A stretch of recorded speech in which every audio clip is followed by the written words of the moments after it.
Maths, the range. What is the range? The rule. The range is not an average, it is a measure of spread. It tells you how spread out your data is.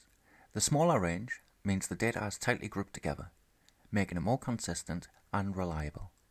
A larger range means the data is highly spread out, with wider variation. To work out the range, find the highest and lowest values in a data set and subtract the lowest from the highest. Range equals highest value minus lowest value.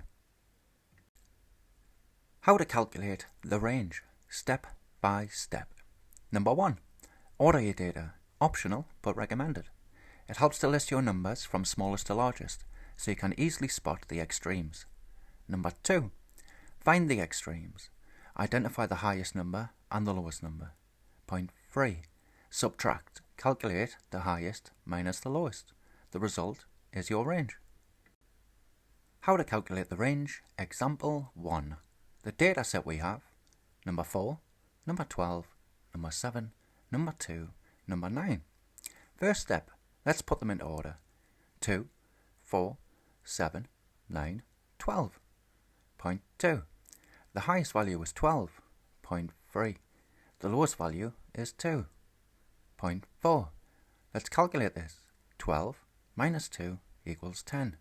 The range is 10. How to calculate the range. Example 2. The data set we have: number 39, number 2, number 9, number 5, and number 15. Number 1. Let's put them in order. 2, 5, 9, 15, 39. Point 2. The highest value is 39. Point 3. The lowest value is 2. So let's calculate this. 39 minus 2 equals 37. The range is 37. I hope you have enjoyed today's lesson. If you have, please like, share, and subscribe to the channel, and I'll see you in the next lesson. Thank you and goodbye.